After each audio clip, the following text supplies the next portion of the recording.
नमस्ते। मैं हूं सुरेश कुमार एकलवे और आप देख रहे हैं हिंदुस्तान न्यूज एंड टिप्स।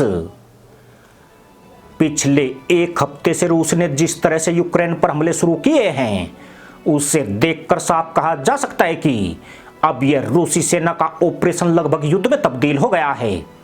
ये हमले रूस की बेचैनी, बेबसी और खींच को दिखाता है। युद्ध में लगातार पिछड़ते जा रहे पुतिन को प्रोपेगेंडा मशीनरी इसे प्राज्य बताकर प्रचार प्रसार कर रही है और यह दिखाने की कोशिश अनवरत जारी है कि दुनिया की दूसरी महाशक्ति यूक्रेन जैसे पिद्दी देश से हार गई है। सही मायने में देखा जाए तो यूक्रेन युद्ध आज पुतिन के लिए सबसे बड़ी चुनौती बन चुका है और अब उनके सामने ऐसे फैसले लेने का वक्त आ गया है जब वे रूस के पास हर अस्त्र शस्त्र का इस्तेमाल कर सके ताकि रूस की महान देश की छवि को बरकरार रखा जा सके। अमेरिका ने पुतिन के उस बयान को नजरअंदाज नहीं किया है जब पिछले हफ्ते उन्होंने परमाणु युद्ध की धमकी दी थी। व्हाइट हाउस का मानना है कि अगर पुतिन ऐसा बोल रहे हैं तो इसमें शंका नहीं है कि परमाणु बम का इस्तेमाल वह कर सकते हैं। इसकी वजह यह है कि पुतिन झूठ नहीं बोलते हैं और वह जो कहते हैं उसे करने से पीछे हटने वाले लीडर नहीं है। यानी यूक्रेन पर परमाणु बम अटैक होता है तो इस पर कल को किसी को हैरानी नहीं होनी चाहिए। खासकर अमेरिका समेत नाटो देश रूस को कमजोर करने के लिए जिस प्रकार से यूक्रेन को हथियार मुहैया करा रहे हैं वह पुतिन को ऐसा करने के लिए विवश कर सकता है, क्योंकि अब हालात डोनबास और लुहांस्क की आजादी तक सीमित नहीं है। इसमें रूस के मान सम्मान का प्रश्न चिन्ह भी जुड़ गया है जिससे बचने के लिए पुतिन कुछ भी कर गुजरने को तैयार हैं। अगर रूस के पॉइंट ऑफ व्यू से देखा जाए तो साल 1971 में भारत भी ऐसी स्थिति में युद्ध की चपेट में आया था। पूर्वी बांग्लादेश के लोग पाकिस्तान से आजादी की मांग कर रहे थे और वहां पाकिस्तानी सेना और शासकों के खिलाफ गुस्सा उफान पर था। तब भारत ने बांग्लादेश की मदद के लिए अपनी सेना को उतार दिया था, लेकिन अमेरिका समेत तमाम पश्चिमी देश पाकिस्तान की मदद में खड़े हो गए थे। उस वक्त एकमात्र सोवियत संघ ही था जिसने भारत का साथ दिया था।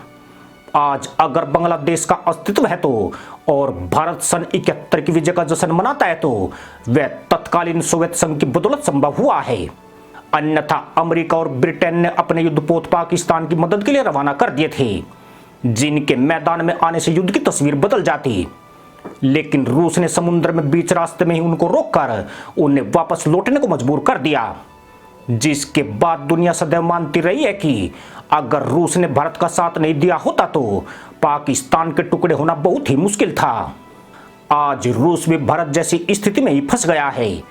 पश्चिमी और यूरोपीय देशों की एकजुटता उसे कमजोर करने के लिए साम दाम दंड भेद की रणनीति का इस्तेमाल कर रही है। रूस के कमजोर होने का मतलब सिर्फ अमेरिका की वर्चस्वता में वृद्धि नहीं है, बल्कि इससे भारत भी कमजोर होता है। ऐसा नहीं है कि भारत ने यूक्रेन युद्ध में रूस को अकेला छोड़ दिया हो। नई दिल्ली ने अपने स्तर पर मॉस्को की जमकर मदद की है। अंतर्राष्ट्रीय मंचों पर रूस को भारत का साथ मिल रहा है। इसकी वजह से यूरोप और अमेरिका से भारत के रिश्तों में खटास भी आई है और उसे लगातार आलोचना भी झेलनी पड़ रही है। लेकिन अब बात परमाणु युद्ध की तरफ बढ़ने लगी है। अमेरिका ने अपने 2 युद्धपोत जो परमाणु हथियारों से लैस है यूक्रेन की मदद के लिए रवाना कर दिए हैं। इतना ही नहीं, अमेरिका और नेटो कीव को घातक हथियार और गोला बारूद भी देने जा रहा है जो रूसी सेना को और ज्यादा नुकसान पहुंचा सकते हैं। ऐसे में अगर पुतिन सीमित परमाणु हथियारों का उपयोग करते हैं तो दुनिया कई गुटों में बदल जाएगी। अमेरिका पहले नेटो गठबंधन के साथ 30 देशों को एकजुट किए हुए है, जबकि इस मामले में रूस अकेला उन सबके खिलाफ लड़ रहा है। अगर यूक्रेन युद्ध का विस्तार हुआ तो चीन से बिल्कुल उम्मीद नहीं है कि वह रूस की मदद में आगे आएगा। रूस की तरफ ज्यादातर छोटे देश हैं जिनमें आर्मेनिया, सीरिया, बेलारूस, किर्गिस्तान और उज्बेकिस्तान जैसे देश हैं। लेकिन यूक्रेन युद्ध का विस्तार सीमाओं से परे जाता है और रूस अधिक मुश्किल में आता है तो भारत फिर किस रणनीति का इस्तेमाल करेगा। पिछले कुछ हफ्तों से पाकिस्तान पाला बदलकर अमेरिका की तरफ भाग गया है और अब वह रोमानिया के रास्ते से यूक्रेन को गोला बारूद भेज रहा है, जबकि भारत ने रूस को इस तरह से कोई मदद नहीं दी है। खास बात यह है कि पुतिन ने इस तरह का कोई अनुरोध भारत से नहीं किया है, लेकिन रूस संकट में आया तो फिर भारत के सामने कठिन चुनौती खड़ी हो जाएगी। रूस के पास गोला बारूद का भंडार खत्म हो रहा है और उसे बेलारूस से इसे खरीदने को विवश होना पड़ा है। यही नहीं, दुनिया को हथियार बेचने वाला रूस आज ईरान से ड्रोन खरीदने पर मजबूर है। इससे पता चलता है कि रूस के हालात क्या है।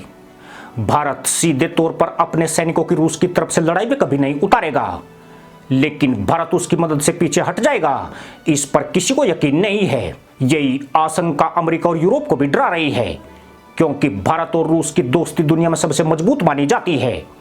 यह दोस्ती सिर्फ हथियारों की खरीद तक सीमित नहीं है, बल्कि एक दूसरे पर मुसीबत के वक्त यह और ज्यादा निखर जाती है। भारत पर्दे के पीछे से रूस का साथ दे रहा है।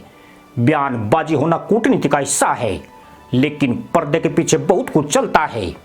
नई दिल्ली और मॉस्को के बीच भी कुछ ऐसा ही हो रहा है। भारत की तरफ से रूस को जो भी मिल रहा है उससे पुतिन पूरी तरह गदगद है। वह चाहे तेल कोयले के जरिए पैसे मिल रहे हो या किसी और रास्ते से मदद दी जा रही हो, लेकिन भारत हमेशा यही चाहेगा कि रूस कभी कमजोर ना होने पाए, क्योंकि रूस कमजोर हुआ तो फिर भारत भी ताकतवर नहीं रहेगा। इसी के साथ अनुमति दोस्तों, जय जवान जय किसान जय हिंद वंदे मातरम।